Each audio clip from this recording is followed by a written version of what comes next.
शिक्षक संघटनेचा जिल्हाध्यक्ष मच्छिंद्र जयराम मोरे, अनिल जालिंदर राऊत, बापूसाहेब अंकुश पाटील, नागनाथ मधुकर साठे यांची राष्ट्रीय लोकसंख्या रजिस्टर डेटाबेस अद्ययावत करणं, आधार क्रमांकाचा MPR डेटाबेसमध्ये समाविष्ट करण्यास नकार देऊन सरकारी कामात अडथळा केल्याच्या आरोपातून प्रमुख जिल्हा आणि सत्र न्यायाधीश आझमी साहेब यांनी सर्व आरोपींची निर्दोष मुक्तता केलेली आहे. सदर घटनेची हकीकत अशी की दिनांक 6/10/2015 रोजी तहसील कार्यालय दक्षिण सोलापूर येथे जुने कुंकुबाई नेत्र रुग्णालय येथे प्रगणक म्हणून नेमलेल्या आणि इतर तालुक्यातील हजर एकूण 87 शिक्षकांना राष्ट्रीय लोकसंख्या रजिस्टर डेटाबेस अद्ययावत करणं आणि आधार क्रमांकाचा MPR डेटाबेसमध्ये समाविष्ट करण्यासाठी कार्यक्रमाचं प्रशिक्षण आयोजित केलं होतं.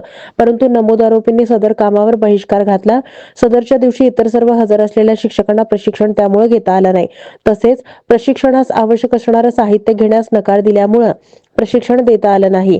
त्यामुळे अव्वल कारकून चंद्रकांत नागनाथ घाडके यांनी सदर बाजार पोलीस स्टेशनला फिर्याद दाखल केली. सदर प्रकरणाचा तपास करून आरोपी विरुद्ध दोषारोपपत्र कोर्टात दाखल केलं. परंतु केस चालवण्यापूर्वीच आरोपींनी ॲडव्होकेट बाबासाहेब जाधव यांच्यामार्फत डिस्चार्ज अर्ज दाखल केला. शासन निर्णयानुसार राष्ट्रीय आपत्ती निवारण प्रत्यक्ष जनगणनेचं काम आणि निवडणुकीची कामं करण्यास बंधनकारक आहेत. या व्यतिरिक्त इतर अशैक्षणिक कामं शिक्षकावर बंधनकारक नाहीत. तसेच शाळेतील एकाच वेळी सर्व शिक्षकांना अशैक्षणिक कामास लावता येत नाही. परीक्षा असल्यानं सर्व शिक्षकांना शाळा सोडता येत नाही, असा युक्तिवाद ॲडव्होकेट बाबासाहेब जाधव यांनी केला आणि हाच युक्तिवाद ग्राह्य धरून प्रमुख जिल्हा आणि सत्र न्यायाधीश आझमी यांनी सर्व आरोपींची निर्दोष मुक्तता केली आहे.